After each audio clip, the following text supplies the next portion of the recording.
Uwaga! Materiał, którego właśnie słuchasz, ma charakter wyłącznie rozrywkowy i informacyjny. Nie stanowi porady medycznej, ani nie zachęca do stosowania jakichkolwiek substancji. Wszystkie działania podejmujesz na własną odpowiedzialność, a autorzy podcastu nie ponoszą odpowiedzialności za skutki wykorzystania tych treści w praktyce. Jeśli temat jest dla Ciebie rażący, śmiało wyłącz, ale subskrypcję możesz zostawić.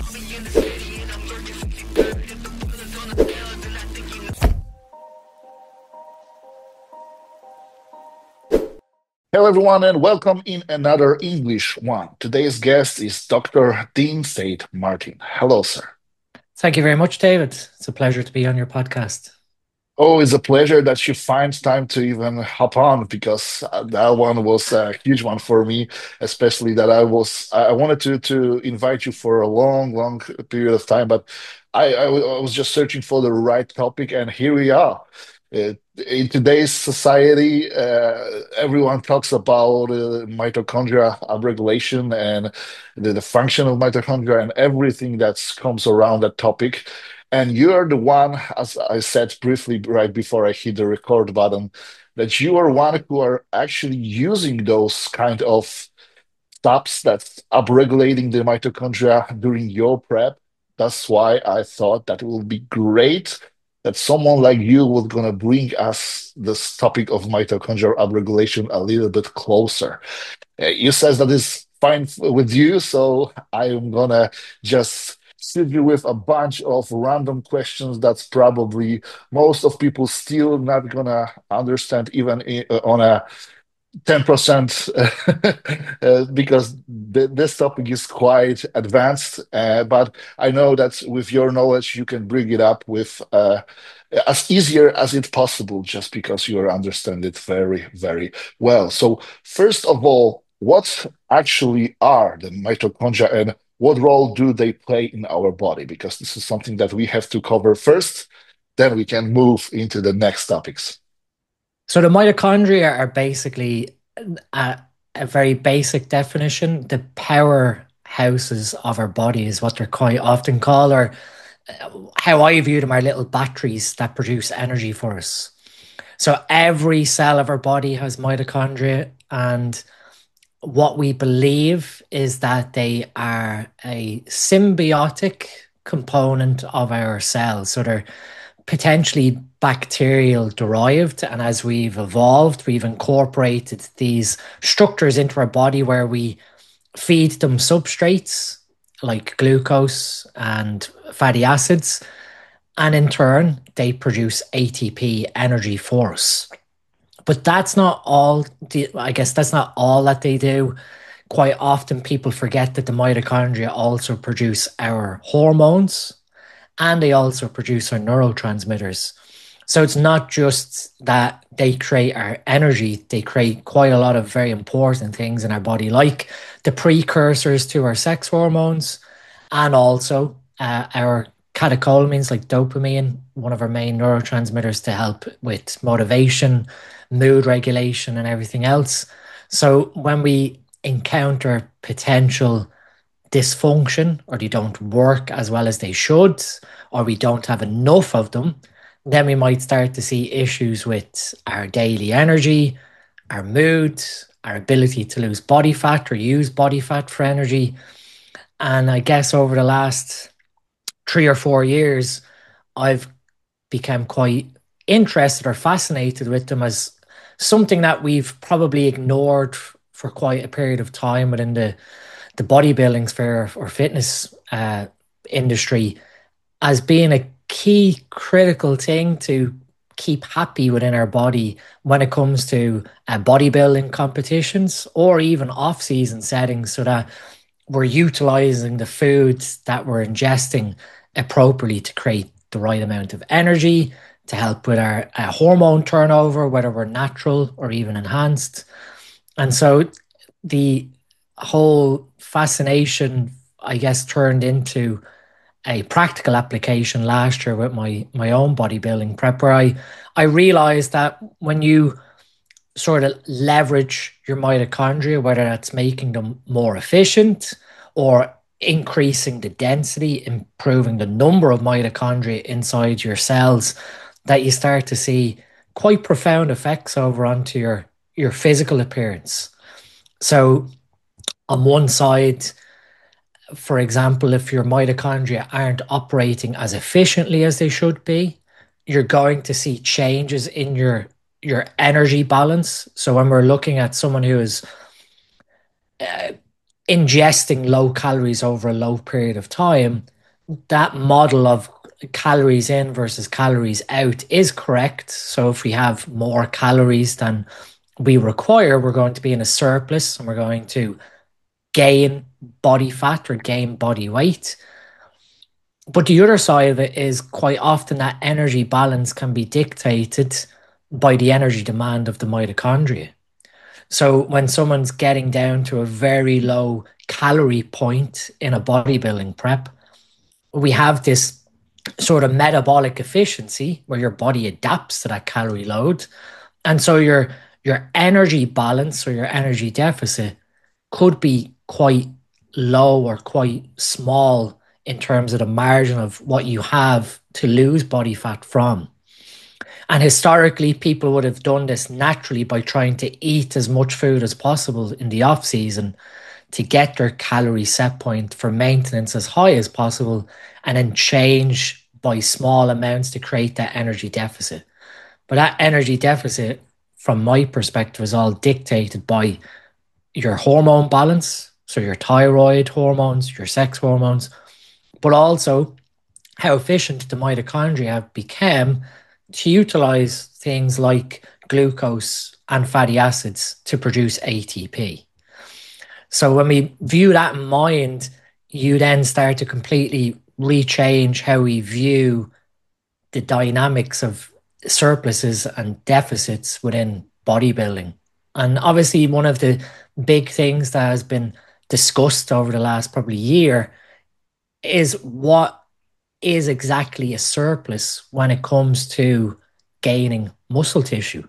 And you have a lot of people educating that that surplus is basically maintenance plus a small bit of extra calories. We don't need this huge 500 or 600 extra calories every single day to gain muscle tissue. Therefore, providing the body with a level of maintenance, we need a small bit extra to facilitate extra protein synthesis, which has brought a lot of good debate where people have argued between like what we've done historically as bodybuilders with force feeding and eating a lot of food to gain body weight, which no doubt has worked for a lot of people. But similarly, looking at it from a scientific perspective, if we look at the mitochondria and their optimization of mitochondria, if everything is running optimally, that energy surplus shouldn't be too much above your maintenance to hold what your body will naturally maintain as a body weight. So it became basically a journey that when I was diagnosed with celiac disease, I realized that there was a lot of dysfunction present between my gut, and my gut would naturally impact my mitochondria. And so I spent a considerable amount of time after being diagnosed as celiac repairing my gut, going through all this sort of optimization of my digestion. And it was at that point when I started to realize what favorable changes were happening to my physique with just this very low inflammatory environment. And that was sort of where then I thought, well, if everything is running optimally now in a low inflammation perspective, like from eliminating gluten, eliminating dairy based on my gut health, addressing bacterial infections like small intestinal bacteria overgrowth that was within my gut, and moving into like a bodybuilding type style of nutrition, with everything sort of operating optimally, the performance, I guess, increase, the digestion, turnover, all of these things, my body responded in a way that I couldn't really describe. And so I thought, okay, we have access to small molecular peptides now that are specifically designed towards the mitochondria. What happens if we start manipulating the numbers of mitochondria in the body and then try and make them more efficient? Yeah, you skipped a couple steps further than I would like to at this point, just because I would love to dump it up a little bit, dump it down, Yeah, it says, because everything you says is actually pretty. It's coming down to the one conclusion that the mitochondrial health is actually basically regulate almost everything in our body. But first of all, we have to assess what actually means being metabolically healthy and what the role of the mitochondria, because for over the years bodybuilders are actually talked about improving your metabolic rates, doing everything that's gonna to help with utilize carbs, fats, and stuff like that. But no one really uses the terms mitochondria. No one even knows that something like that probably even come into a place and it has some sort of role. And right now, you can actually explain why, for all of these years, people are seeing the results that they're seeing. And obviously, we both coach the clients. I don't know if you're still coaching, but I think that you are. And we all see those guys who are in a huge calorie deficits, and even though they are uh, poorly losing the fats, or even almost the non-responders. And it goes with uh, diet phases as well as building phases, where the guys are actually doing almost everything that they can and they are possible to do, but they are still not seeing the results that they wanted to see. And this is potentially might be the cause of non-functioning properly mitochondrial health. But what actually can impact those mitochondria, and how can we and if we whether it can influence our mitochondrial function, and what does it mean that they are healthy, and can we improve the amount of it, and all just explain us how it really works, because we know we can say it's healthy or not, but what does it actually mean? that's a really good question, David. I'm glad you've sort of wound it back. I guess when we've adopted these mitochondria into our body, it came, like I said, as a symbiotic relationship. There, we feed them substrate, they feed us with ATP, and ATP is what fuels our body's energy processes. But during that symbiotic development, part of the creation of energy by mitochondria is quite a probably the simplest way to describe it is a polluting mechanism, in that the mitochondria are actually probably one of the main sources of stress to our body. But what we developed was our defense system to reduce that damage that the mitochondria create unintentionally. And this is where we come down to antioxidants and oxidants. So when the mitochondria produce energy, or like I guess just as a consequence of the mechanism of creating energy, they produce things like oxygen free radicals. They produce hydrogen peroxide, like bleach, that will damage our cells. And so internally, our body produced an antioxidant defense system in order to eliminate these pollutants, if you want to call it.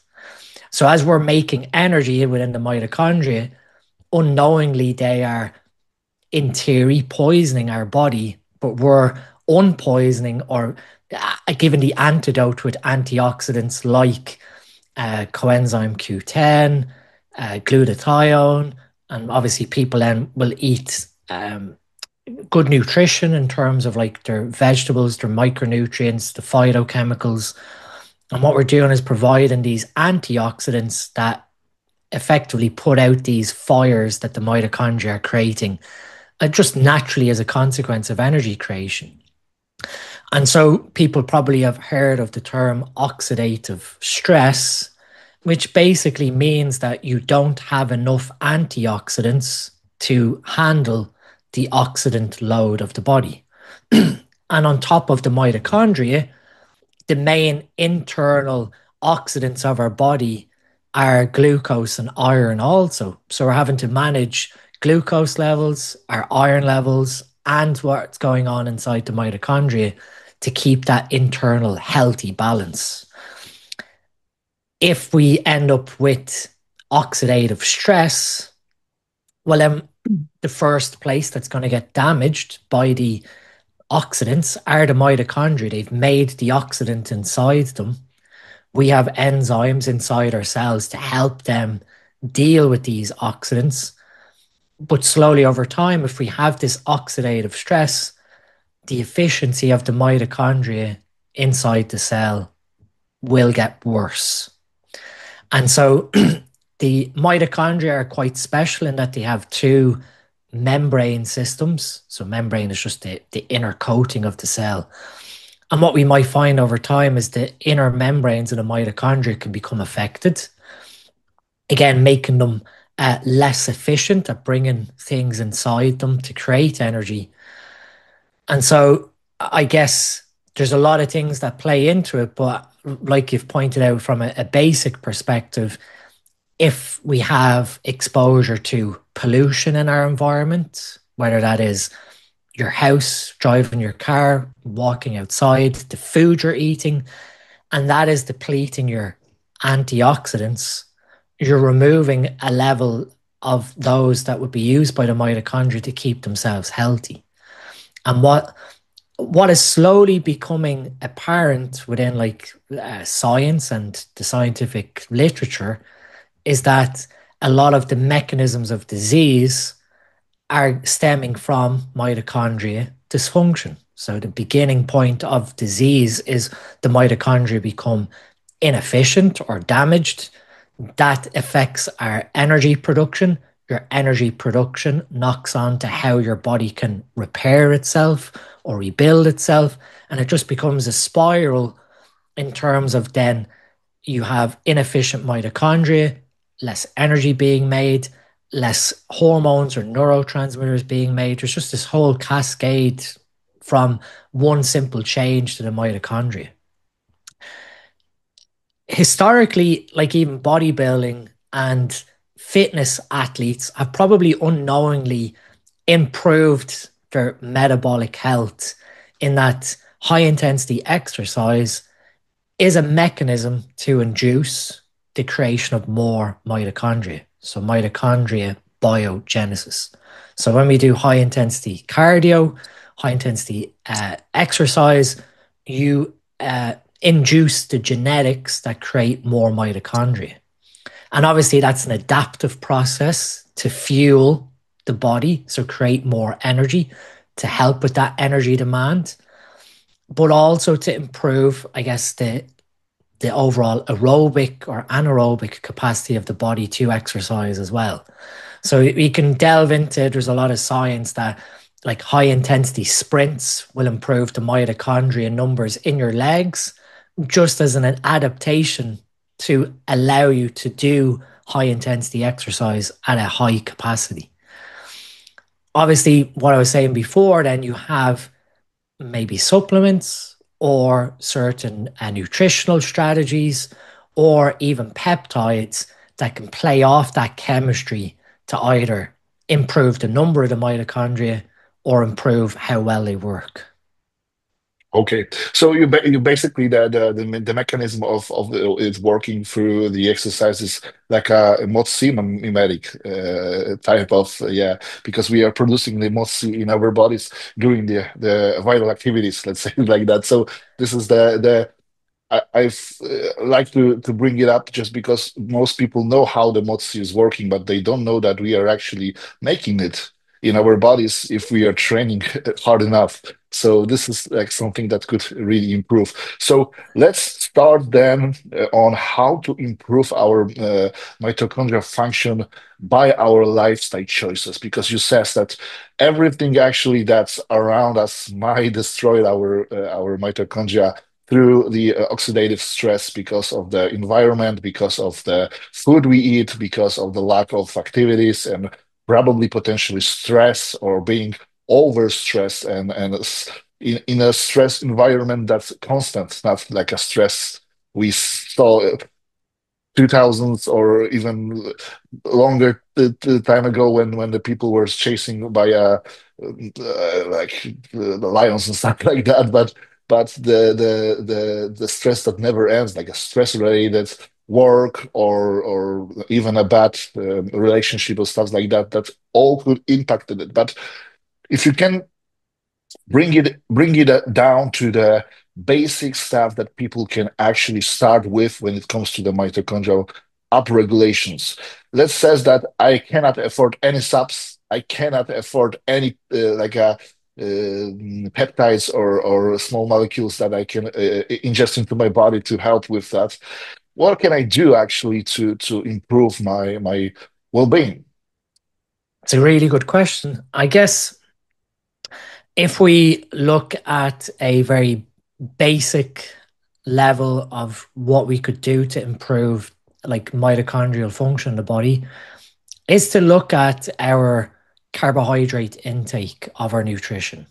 So primarily our mitochondria use glucose as fuel. And this is where, again, in the fitness industry, we're slowly moving away from this old school paradigm of like low carb, high fat, or, you know, chronically low carb ingestion to more higher carb, moderate protein, or moderate protein, low fat, whatever sort of genetically is favorable to you. But we're slowly moving away from this old school of very high protein, very low carbs with periodic refeeds, keeping fat maybe constant at 20%, to really feeding the mitochondria with the energy substrate that they prefer, glucose, which again then allows you to train more optimally. You have less brain fog and all these side effects that can occur from having not enough glucose intake. So carbohydrate intake, focusing again, if we're going to be very pedantic on like single sourced foods, so you're sort of relying on the majority of your carbohydrates being from non-processed carbohydrates. And when I say non-processed, although rice and things like oats can be processed, we're looking at things that which have as little added ingredients as possible to the food source, so that we don't have, in theory, a chemical burden for glutathione or other antioxidants to have to manage in our body. So if we're reviewing that, staying very true to like simple foods, again, this is what bodybuilders were doing Yeah. before this became quite known, like rice, potatoes, um, pastas, like sticking with single sort of ingredient foods. That way we're sort of dictating again that there's going to be, perhaps, again, this comes back to the environment, whereby even single ingredient foods can have a catch on that things like vegetables and fruits can have pesticides on them that adds burden to the body or adds a toxicity load that can impact the mitochondria. That we have to be very careful, I guess, even in that food selection, that even if we're eating healthily, quote, healthily, it could still be a source of toxicity to the body. So this is where again I don't have like very black or white that you shouldn't eat processed foods or you shouldn't have this, that, or the other. It's just you have to think in terms of what is happening when you eat that food. Of course, foods like fruits and vegetables have chemicals inside them, like the makeup of the food is chemicals. It's just figuring out, well, what level of detox is required for different I guess chemicals in our body. The other thing, I guess, that could be optimized towards like mitochondrial health would be hydration, ensuring the correct balance of hydration between sodium, potassium, and fluid management between our intracellular and extracellular space. And again, food quality, looking at the fat content of our diet. The reason being is, depending on the fat makeup and I guess the ratios of the different types of omega 3, omega 6, omega 9, we can change, without getting too technical, that membrane of the mitochondria, we can change how well it is in terms of its health depending on the fats we ingest. So all of our cells are made of a fat membrane, which is created from the fats we ingest from our nutrition. And so if we have a higher abundance in theory of omega 6s or potential pro-inflammatory ratios of fats, the polarity, the membrane polarity, without getting too technical, of the mitochondria can change and make them actually less efficient.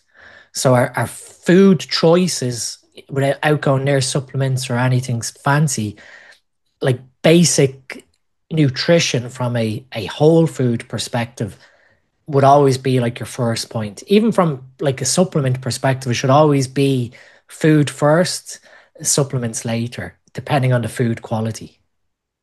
Yeah, definitely. I'm agreeing with you. But I would just wanted to add because you says that typical bodybuilding diet, and I think that you mean your style of typical bodybuilding diet because you know how the typical bodybuilding diet is lacking of vegetables, lacking of fruits, especially because there are some still, some even coaches that are afraid to put veggies and maybe not veggies, but more like a fruits in the diet of their athletes just because they are. I don't know, still thinking that this is pure glucose or something, fructose or something like that. I don't even know, but they are forgetting about all of the antioxidants, the vitamins, the minerals that they are providing with such a small amount of carbohydrate that they actually use, especially those various foods like blueberries, strawberries, raspberries, and stuff like that. They are really important for that when it comes to the antioxidant amount that they are provided. So this is and also I think that very important thing is to switch up your foods, not using the three, four ingredients diet like you are eating your egg whites 5 times a day and or chicken 5 times a day and maybe oats from time to time, but all of the rest are carbs. You're lacking of the fiber and stuff like that's really important when it comes to the overall health because those typical bodybuilding diets that we have seen still this day is not probably gonna uh, help us with a mitochondrial health. But I know what you mean just because I know how your diet is looking like. But there are still some guys that they are eating just white rice and maybe all, egg whites, and that's really it.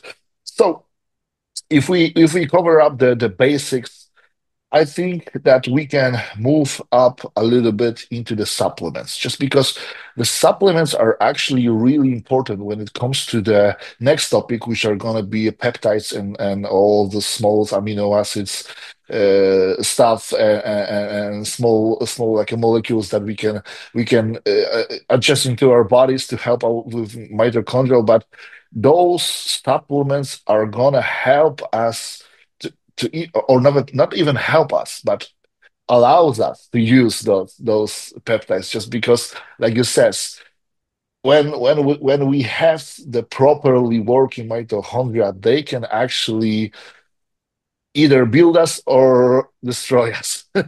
So this is why the topic of supplements are really important. So I would love to hear from you what are the like basics supplement that first of all helps with upregulating of mitochondria, and second of all helps with using those peptides to prevent us with something like I don't know, like mitochondrial overflow or just too much of upregulation to the point that we are getting toxic. I guess from a supplement perspective, core level, again, going back to the nutrition, would be antioxidants first and foremost, so that we're keeping that oxidative stress balance in check before we even start making more mitochondria. So simple things like coenzyme Q10, we make it endogenously to an extent, but again, depending on the balance of antioxidants versus oxidants, ubiquinol, which is the reduced form of coenzyme Q10 that our body uses. Um, Up to the age of 40, you convert ubiquinone, which is the cheaper form of coenzyme Q10, to ubiquinol. And then after the age of 40, the enzyme that does the conversion becomes less efficient. So coenzyme Q10 would be something that would be uh, very difficult from a food perspective. I couldn't even give you a food off the top of my head that has high CoQ10 inside. So we tend to rely on some level of supplementation if it's required to help with the mitochondria producing energy. Um, we could look at simple things. Yeah, go. Yeah, could you just briefly bring us to the dosage? Just because I saw the protocols, for example, I know that Vigorous Steve like to use a lot of it actually, and some guys are saying that it's not necessary. So I saw even dosages like maybe 20 milligrams, which is nothing, up to even a gram a day, which is actually a huge amount. So what would be the maybe like an average dose that you will prevent for someone who's, let's say, 100 kilograms, so 220 pounds, something like that, just to have some sort of basic when it comes to the usage of all of those subs that you're gonna listed. Okay. Personally, for me, I'd probably suggest anywhere from 2 to 400 milligrams of ubiquinol if budget allows. But if budget doesn't allow, anywhere from 2 to 300 milligrams of coenzyme Q10. However, if you can afford liposomal CoQ10, which is a little more bioavailable, I guess the thing to make clear here is CoQ10 orally is very poorly absorbed within the digestive tract. We're looking at about 5 to 10% absorption from the dosage into systemic circulation. So it's quite low, and then you have to convert that ubiquinone to ubiquinol. Some is better than none in theory, but with ubiquinol, again, the bioavailability issue is still a consideration because there's nothing changed marginally between the two molecules. We've just reduced ubiquinone to have ubiquinol. What, in theory, when we use a liposomal product, is that it is inside this, it's encapsulated, it's put inside this tiny little fat particle. And the fat particle protects the ubiquinone, the CoQ10 inside it. And then that small little fat particle can go into circulation from your gut.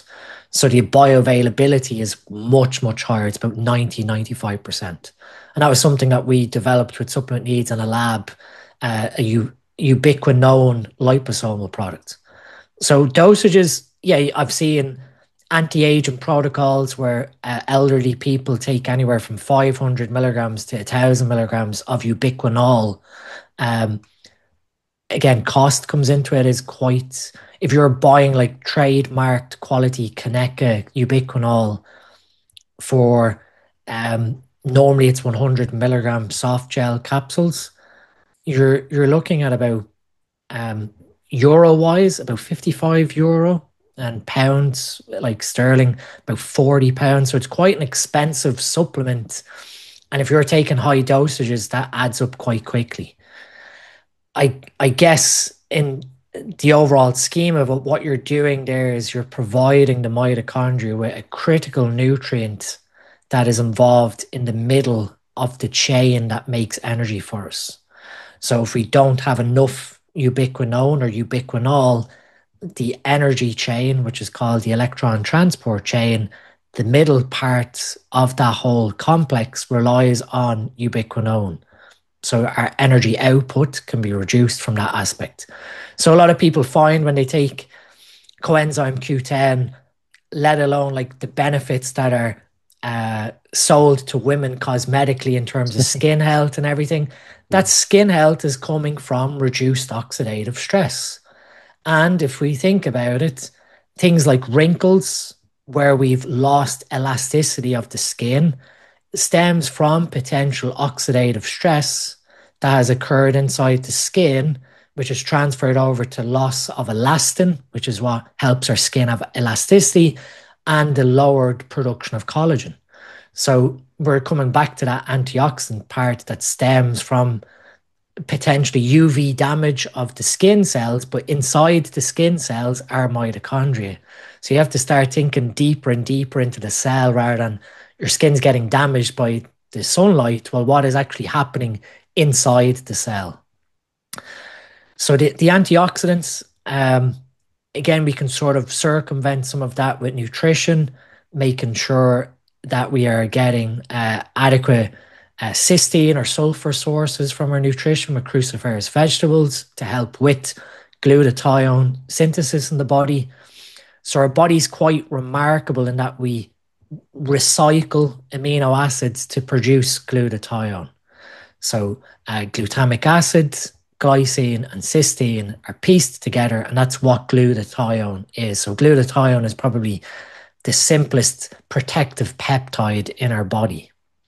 And we can obviously supplement with N-acetylcysteine or some of the new fancy versions, like the ester forms, to improve the cysteine availability to make glutathione. But again, we come back to nutrition. If you're eating cruciferous vegetables or your gut can handle that digestion, then is there a need to supplement? Well, that would depend on, we start looking at biomarkers, which we can talk about later on.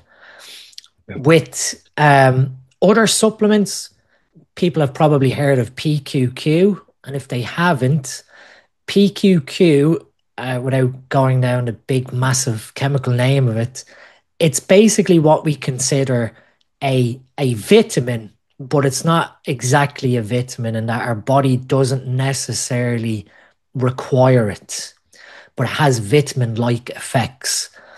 And what PQQ basically does is it helps our cells switch on the machinery to produce more mitochondria. So it's quite a useful supplement that can help as like an entry point alongside CoQ10 and antioxidants to improve your mitochondria without doing direct targeting like MOTS-c or the other peptides. Micronutrients, more so minerals, things like manganese, molybdenum. These are minerals that, again, I'd be struggling without Googling what's a good food source of either off the top of my head. Again, supplementation wise, quality of the soil, quality of our food. Normally, it's just as easy to take a multi-mineral supplement that has like the recommended intake of molybdenum and manganese. And why I'm saying those two specifically is they are important for another set of antioxidant enzymes in our body, and helping with the recycling of these antioxidants. So if we're following a very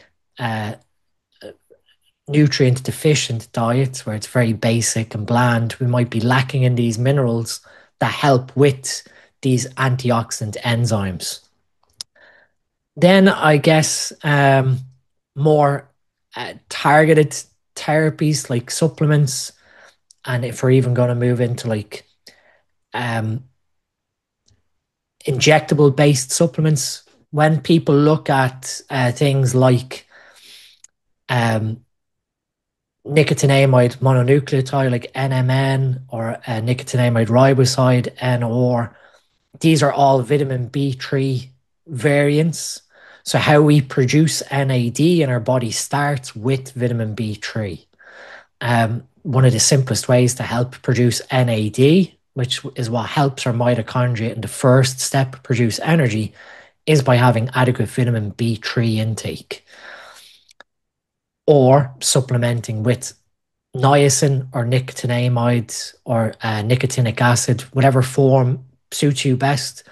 Just nicotinic acid is the flush form, which can have other beneficial effects over nicotinamide, but they still end up producing NAD.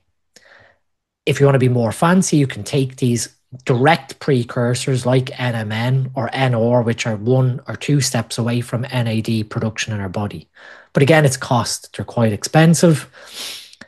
Or you can take injectable NAD plus, where you're giving your body a direct injectable form that's water soluble straight into your bloodstream, straight to your cells with no bioavailability concerns. But again, you have to be very mindful that the mitochondria are a set of complexes. You push a lot of one nutrient into one complex, everything in the rest of the chain has to keep up. And that's where you'll see a lot of people caution that people will push NAD as an anti-aging supplement, but the underlying principle is that the rest of the chain can facilitate that NAD increase, which again comes back to B vitamins, vitamin B1, vitamin B2, vitamin B3, which comes back to the quality of the nutrition. So we're looking at really basic things that can be boxed off with fruits, vegetables, a variety of food intake. And then if needs be, use a multivitamin, multi-mineral supplement to try and improve that status. What other things could you consider? I guess injectable, what I was getting at there again is glutathione. Oral glutathione as a supplement is pretty useless. What basically happens is your stomach will just hydrolyze the 3 amino acids the same way we hydrolyze proteins in our stomach. And so the amount of glutathione or reduced glutathione as a supplement taken orally is greatly reduced. Again, we're looking like ubiquinone, where it's about 5%.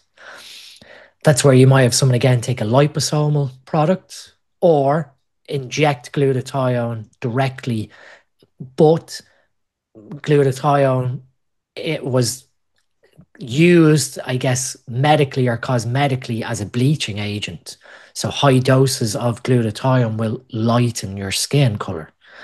And it's quite a painful injection. So normally it's given intravenously as an IV or an IV push to overcome the local pain that occurs with a glutathione injection. But they're like the supplements. They're like the real basic level things. I guess if you really wanted to be diligent in what you'd sort of cover nutritionally, vitamin E is like your body's very first antioxidant defense vitamin. And then vitamin C supports vitamin E to do its job. Vitamin E is made up of 8 molecules, so it's a family of 8, 4 tocopherols and 4 tocotrienols. And why I say this without losing some of the listeners is that when you take a vitamin E supplement, it's normally just one of the 8 forms. And when we look at the research where vitamin E supplementation is linked to potential carcinogenicity or health problems, it's normally because you've overloaded your body with alpha or gamma tocopherol, which is what's in those supplements. Normally what you're looking for is a broad spectrum vitamin E that has tocopherols and tocotrienols. Food wise, red palm fruit oil, which you should find in a lot of supermarkets, is a very dark red oil. It's normally a dark glass bottle. You can cook or use that in your foods, and that is a very rich source of all 4 tocotrienols and all 4 tocopherols. Statystyki podpowiadają mi, że duża część osób oglądających ten kanał wciąż go nie subskrybuje. Dlatego jeżeli należysz do tego grona, zasubskrybuj już teraz oraz wpadaj na naszego Discorda. Link znajdziesz w opisie tego filmu. Zapraszam Cię również do wspierania ruchu Zapierdalać Trzeba poprzez zakupywanie merchu oraz szerowanie, udostępnianie i lajkowanie. Wielkie dzięki i wracamy do materiału. Is there any specific supplement that you can recommend when it comes to the A vitamins?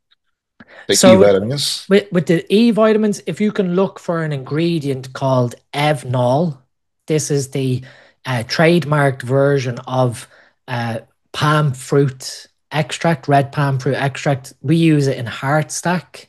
You can buy it as a single ingredient. Evnol, I believe there's quite a few companies that use it as a standalone ingredient. But that would have a balanced ratio of the tocopherols and tocotrienols. Okay. One more question when it comes to the supplements, because you are listed a couple of those supplements, but could you actually supplement it year round? Because you told me about potential benefits when it comes to the new mitochondrial, like a biogenesis, when it comes to the supplements, at least some of them. So I just assume that if that even could potentially upregulate it to the point that it's going to be too much of those mitochondria, that could be potentially harmful for our bodies. So, did you like cycling those supplements somehow, or just stick it to the basic dose year round and just keep everything basics? I think the likes of like the vitamins, the minerals, some of the antioxidants, with the current environment, people's food, they're probably things that could stay year round. Things like PQQ or other peptides that we can talk about, they're probably more specifically cycled in and out appropriately. What I've talked about in the past is it seems like an amazing thing to tell your body to make more mitochondria that can make more energy or make more hormones. But just the same way as if you were a business manager and you built more factories, you now have more pollution to manage with those factories. So, whilst it seems great in the beginning that quite often someone does this mitochondria optimization, they find this big boost in energy and then it sort of drops away, or they don't see any further benefits. And what they have to be mindful of is changing the number of mitochondria acutely in a short term. You'll see this change because you're making more energy. But then over time, if you don't have the antioxidant defense to help manage them, they're going to start causing dysfunction and it's going to go the opposite way. So it's almost like an a U-shaped curve, an upside down U-shaped curve where you get to a point where you have benefit, and if you don't proceed to support that, it goes the opposite way. So you have the upside down curve where up to a point, I think there's benefit. And then if you're not supporting what you're creating, it does go the opposite way. And then you're left with probably more so nutrient deficiencies as opposed to um, dysfunction that is irreparable. But it'll send you to a point where it'll make you aware that you might need more of B vitamins, you might need more minerals to support antioxidant health, or even more glutathione to try and help remove some of that imbalance. So, how you would adopt this, I guess, would be perhaps if you have like your basic bodybuilding setup of a bulk or an off season, and then your diet, you try and optimize your mitochondria number with increased nutrition, which is like your off season. So you're eating more carbohydrates, which are feeding the mitochondria. You're improving the number and density of the mitochondria, both through progressively overloading with your off season training. Not more so, you're not doing a lot of high intensity cardio, but if you can afford to do it energy balance wise, you're going to see an improvement to your mitochondria density as well. And then what you're trying to do is probably transition out of that optimization period where you hold it for a period of time, where you maximize that energy balance going into your diet phase. And then in theory, trying to push again to improve the mitochondria density in that diet phase so that you're able to have a higher energy intake set point. So now your prep or your diet calories are much, much higher than they have been in the past. And again, it's coming back to that metabolic flexibility where you've got more mitochondria to produce energy for you. And for example, if you manage to get that flexibility in your off season to 4,500 calories, a reduction of 200, 300 calories, where that's through food and some activity, you're now in this energy deficit where your body's going to release fatty acids from adipose to make the mitochondria burn that to make up the energy deficit, what your body's requiring to maintain balance. And that's sort of not the secret, but people have done this historically, eating a lot of food in off season, getting calories very high, and then their deficit tends to be not as bad as previous years because they've improved that flexibility. Now, what we're sort of doing intelligently is trying to override that system and keep it as high or as efficient as it can be, so that one, you're adequately fueled, so your training performance doesn't suffer, so you don't lose any muscle mass in theory. Cognitively, you are operating at the same capacity as you would with a higher body fat level, because again, cognitively, you're feeding your brain enough glucose every day, you're producing enough energy, you're sleeping more efficiently, cortisol is lower. There's all these things that play in, but you have a much better position for your prep where it's more enjoyable, you're eating more food, and it doesn't really feel like a diet. And the same thing can probably apply to a non-competitor. It's just probably those who are, from a lifestyle perspective, have higher rates of body fat and a less competitive nature, probably don't need to play into some of these things until they're into this like nitty gritty minutia of trying to get every last bit out of their body. This is interesting, just because you told the scenario that would suggest that you will basically leave everything out for the off season and for the majority of the year, actually, just because the proper nutrition, the staying healthy year round, just living the bodybuilding lifestyle probably will improve your mitochondrial health to the point that you are not need to use anything else to improve that even further. But there are guys who are saying or just suggesting that it might be totally different, just because being over fat throughout the year, being on a surplus, makes you probably gonna be uh, you're probably gonna use some sort of stuff like GH and stuff like, probably gonna worsen your insulin sensitivity, and that might potentially impact on your overall mitochondrial health. So they would suggest that it probably might be a good idea to improve the mitochondrial health during those seasons to state a little more of the growth, or just improve your overall well-being, because we are all know that uh, the better your insulin sensitivity, the probably better your labs and overall health in general, not only the glucose parameter, but everything, through the lipids, through the inflammation markers and stuff like that. So that could be a little bit interesting, but because both of the ideas kind of make sense. So I don't know how would you be properly cycling it through the year. So, from what I said there would be a place to use it in your off season, but you wouldn't want to just run it all the time, like all off season, all contest prep.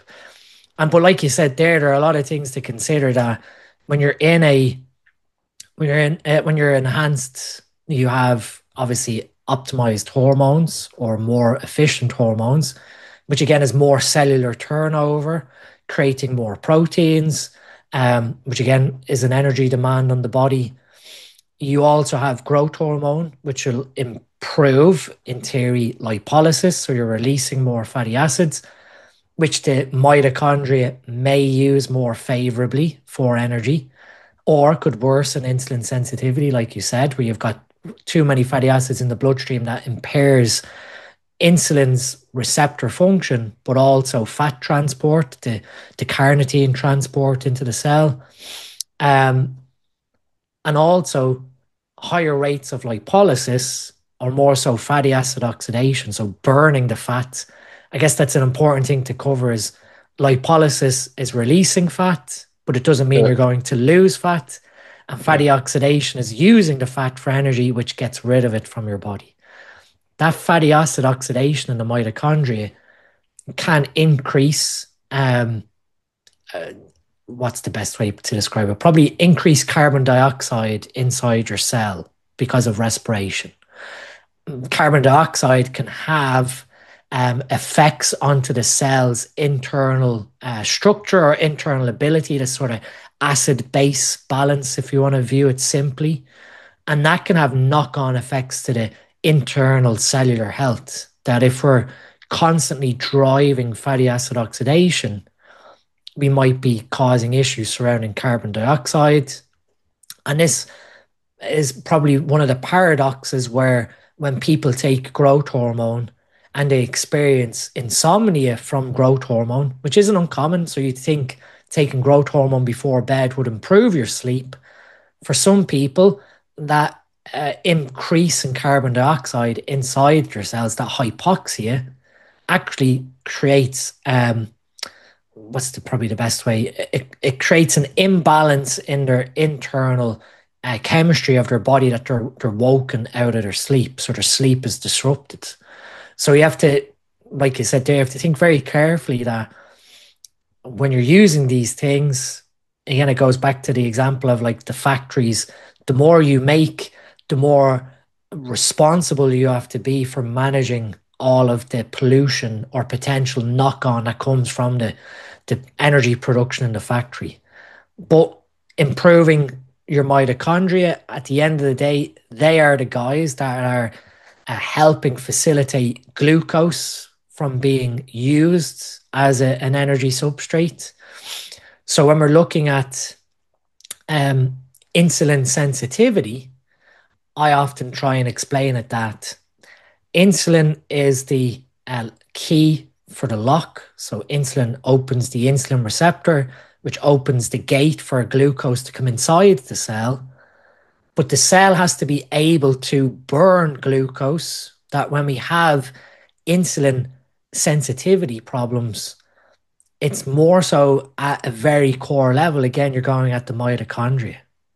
And that's why MOTS-c is quite often used for type 2 diabetes in practice, because you're improving the number of mitochondria that could burn the glucose that eventually gets inside the cell. So when you're doing like strategies to improve insulin sensitivity, one of the first things that's often done is just reduce carbohydrates. But that reduction in carbohydrates reduces your glucose availability that the mitochondria utilize.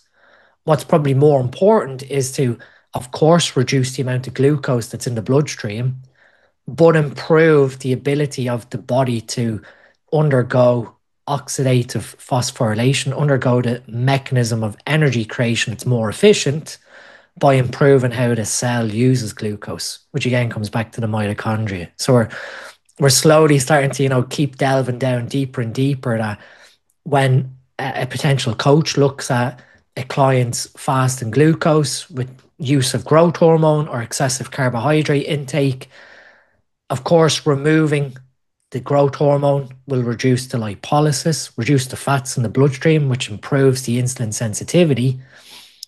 But they've probably not done anything to improve the mitochondria's health.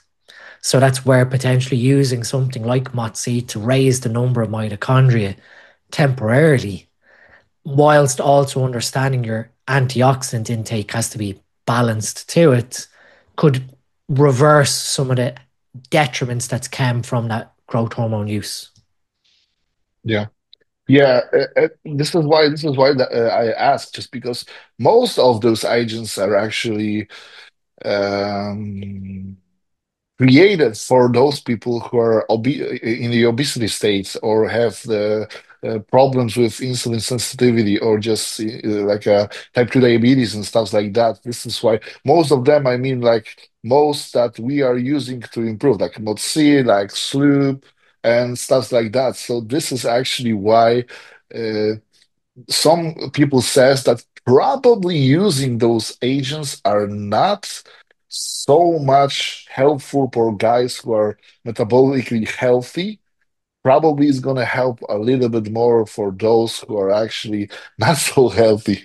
So this is why it could make sense utilizing it in a state that we are probably more prone to the inflammation and overall metabolic like a worsening part of the year. So this is why I ask about that. But can we move a little bit to those agents? And I would not want to cover all of them because this is going to be probably another 3 hours of our podcasts. But let's stick with the basics. If because I know you are using SLU and probably a couple of more, but and could you share with us what you actually think that is most help or could be most helpful for bodybuilders in two scenarios. Or maybe three scenarios. That says first, it's going to be off season. Second, is going to be something like a hold phase or health phase, whatever everybody wants to you call it, and then prep or the diet part of the year. And could you just maybe list the two or three of the peptides or some agents and using of supplementation with them just to facilitate the or help with their functioning probably. Yeah, I think probably the one from an off-season perspective that was my first entry point into doing a sort of optimization would be MOTS-c. So MOTS-c in terms of improving glucose availability, glucose utilization, the mitochondria density. Like you hinted, MOTS-c is basically a short chain of peptides, which is part of an mRNA sequence. So messenger RNA. So this is a recipe, if you want to call it, for creating more mitochondria. So what we're doing is we're providing this little signal that tells the cell, produce more mitochondria. We need more mitochondria produced. In terms of like how it's ran, MOTS-c, there's always positives and negatives to doing things like this. And with MOTS-c, there's one thing that a lot of people overlook, and its ability to hinder folate synthesis. So it has an impact to our methylation.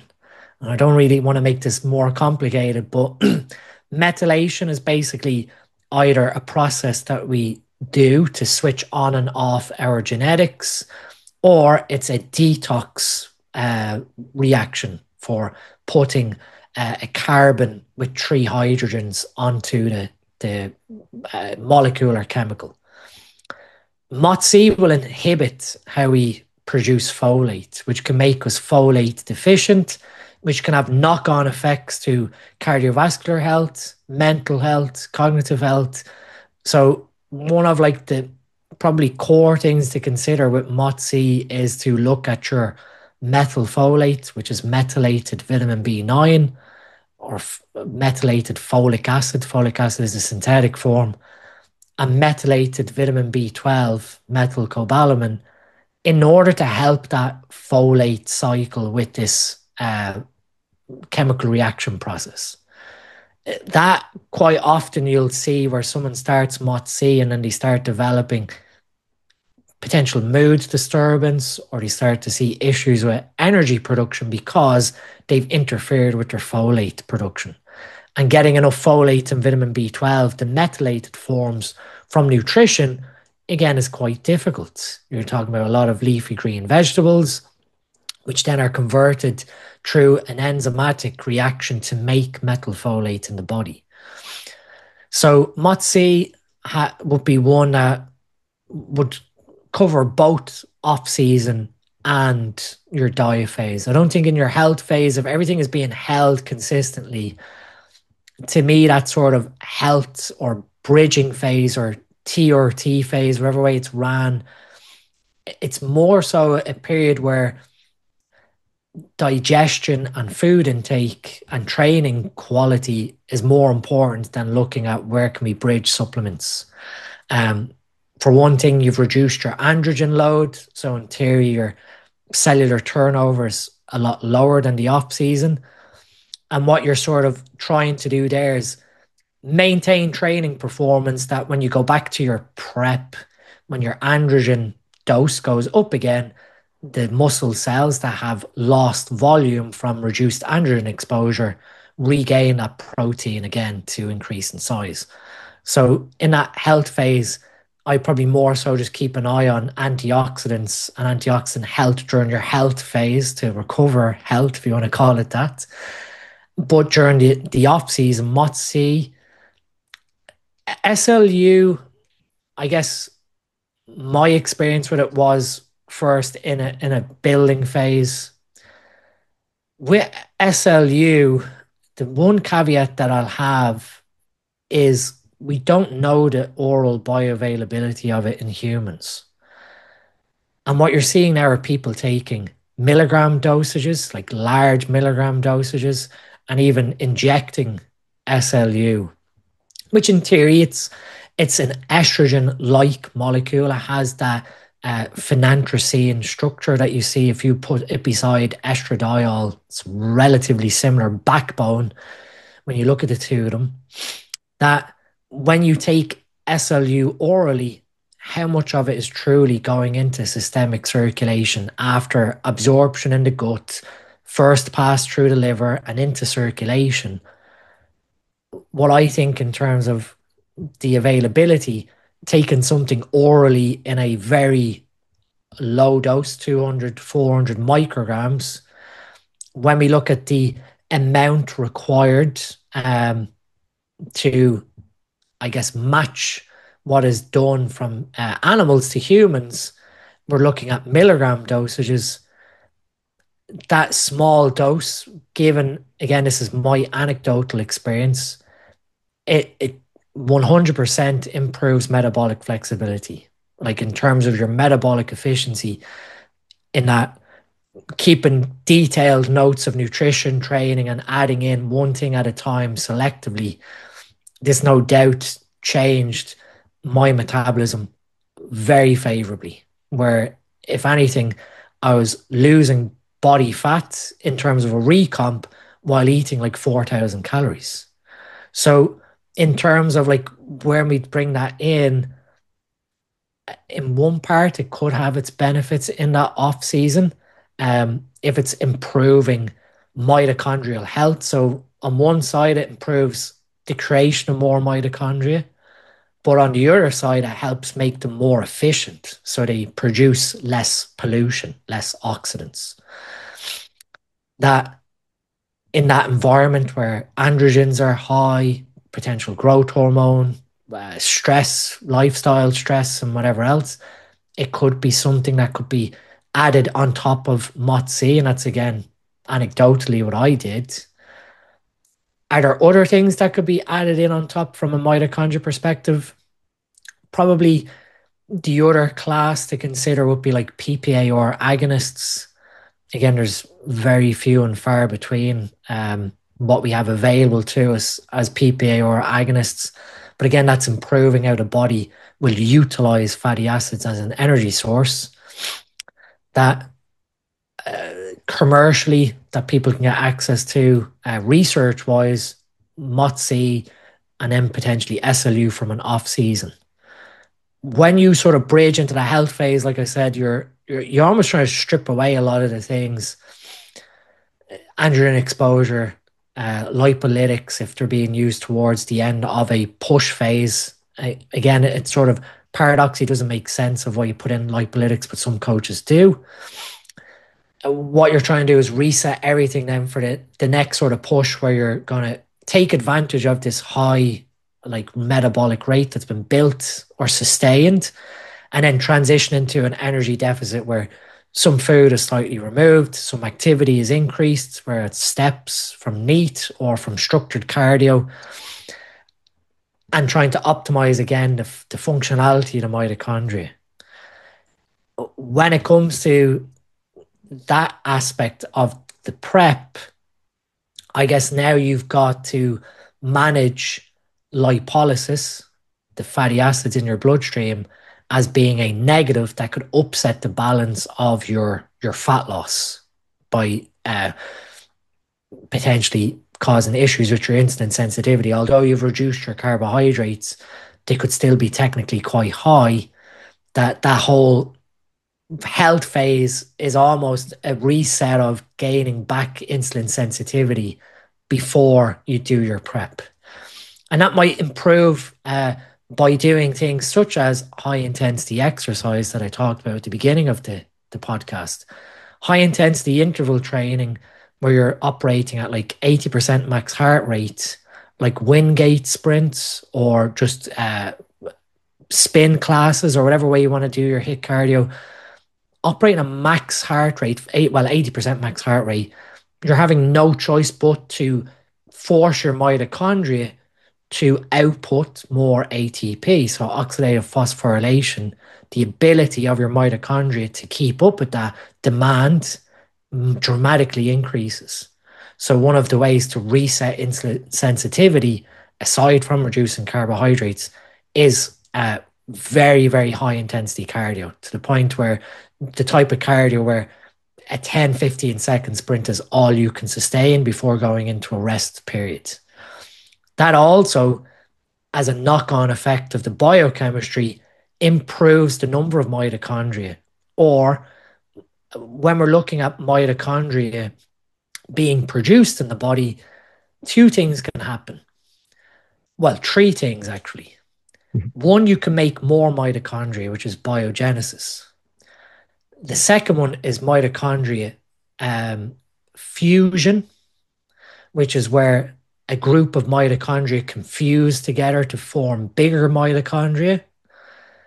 Fission can occur where a mitochondria will split itself in half to produce two mitochondria.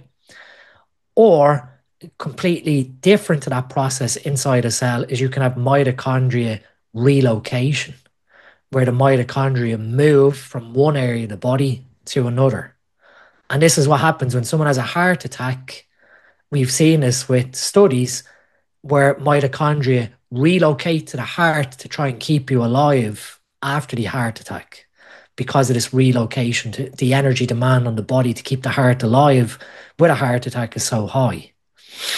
So when we're looking at high intensity cardio, again, we're relocating mitochondria down to the lower limbs, which in theory for a lot of people is probably where a lot of their muscle mass exists in terms of body weight.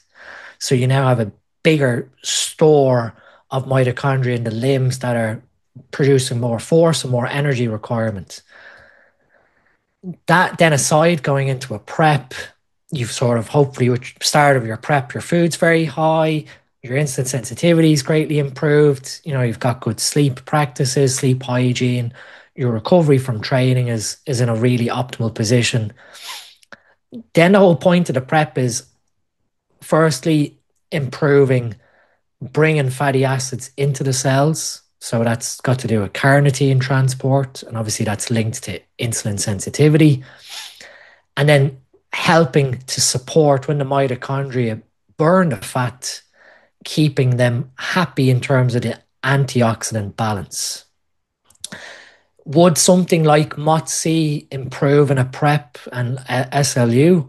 No doubt, it's the same mechanism from off-season. It's just now we're making them more efficient towards producing energy during the prep, maintaining that energy production very high so that our energy deficit doesn't need to be someone eating 1,200 calories at 100 kilo body weight. That, again, if we view where someone's gotten into that hole, if we have a 100 kilo bodybuilder having to eat 1,300 calories per day to lose body fat, well, then their mitochondria efficiency is just completely gone. And at that point, you're left with two choices. You either accept that your energy balance is in the gutter, where someone will try and bully that even more with more thyroid hormone, taking excessively high thyroid dosages, which then just probably depletes their muscle mass more so than their fat mass.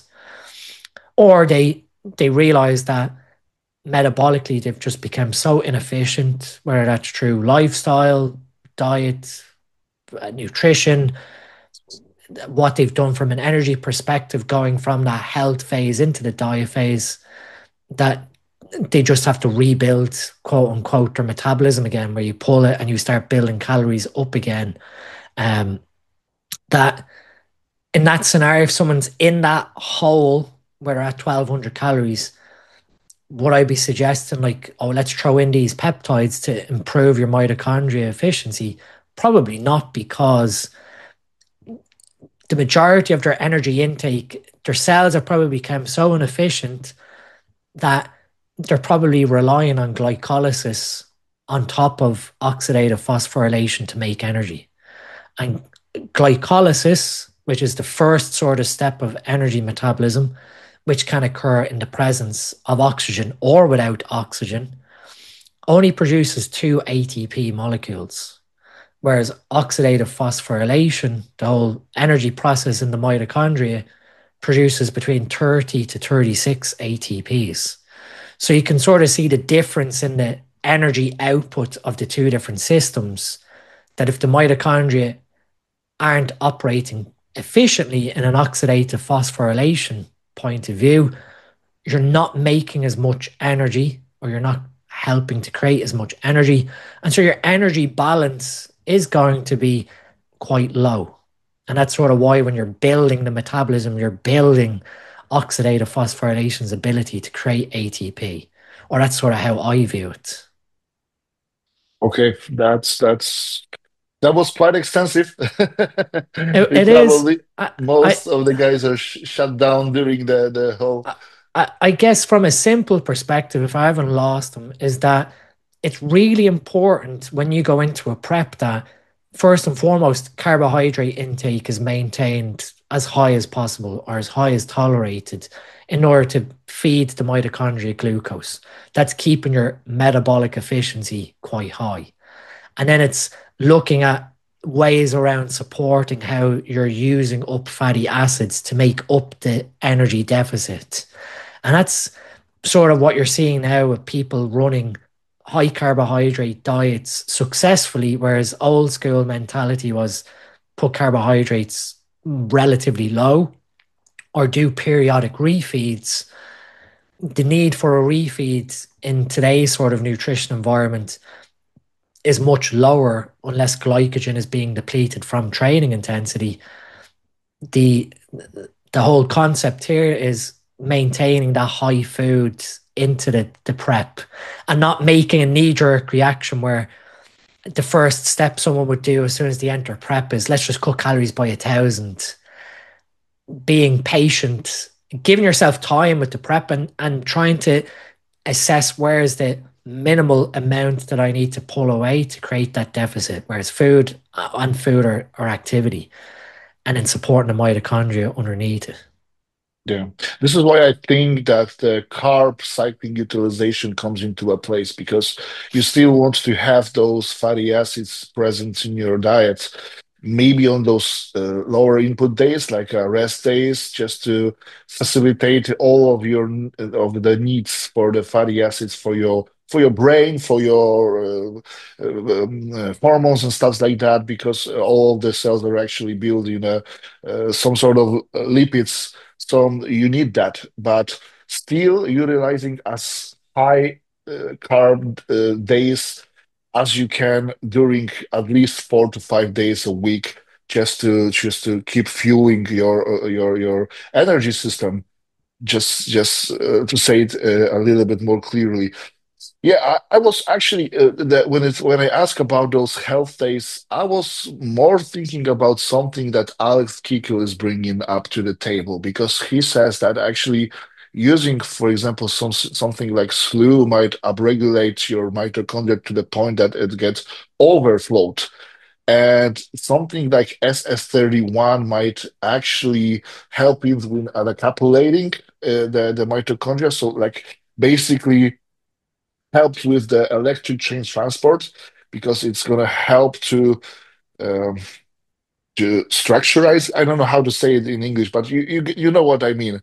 It helps like to heal those mitochondria, just to prevent us of the overflow of the energy, because actually he suggested that overusing something like a SLU might potentially bring us a little bit over the line, and that's why we need to use something like SS31 to just bring it a little bit back and keep us with the range of being healthy still by utilizing those period of rest. He's suggesting something like maybe using SLU 5 times a week and just say SS31 during the weekends or something like that, just to keep it. And uh, I don't know how to say that. I'm not going to pronounce that name of that supplement, but it's actually a supplement that helps with uncoupling protein. Urolithin A. Yeah, Ulithin A. Yeah. Yes, this one. This helps with uncoupling proteins in the mitochondria to help with that as well. What do you think about that? Yeah, I mean, it comes back to the strategy of you push these guys too hard, there are consequences. Um, I guess when you look at the inner membrane of the mitochondria, so obviously where the electron transport chain is, if you if you overload it with electrons, obviously this is sort of when you uncouple the electrons, or you uncouple the mitochondria is probably the scientific way of doing it. You create this gradient where you're losing energy out of the mitochondria, which is what produces heat. So this is like Yeah.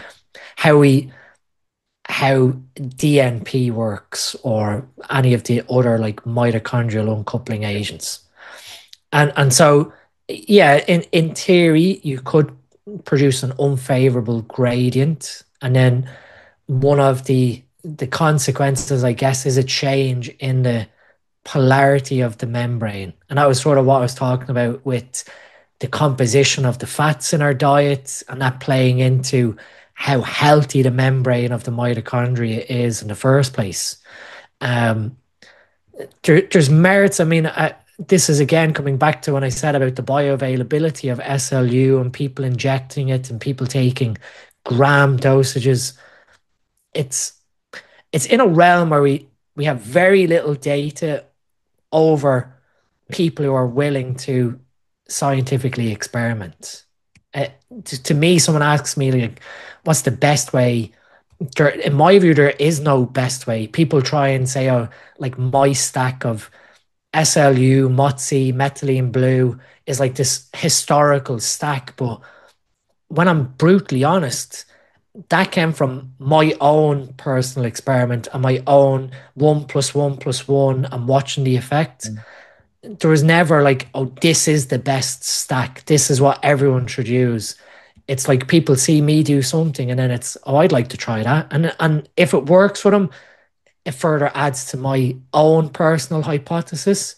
And if it doesn't, then normally the sort of answer to that is when someone doesn't see effect from these things is either the purity isn't correct, which is highly likely and unlikely, or the other side of it is, well, what benefit were they perceiving to get from this? Because when people take these things, they expect miracles to occur when in reality, we're looking at marginal gains that, if you're a competitive bodybuilder, if it allows you to eat an extra 100 grams of carbs per day, an extra 400 calories, you're going to take that extra Yeah.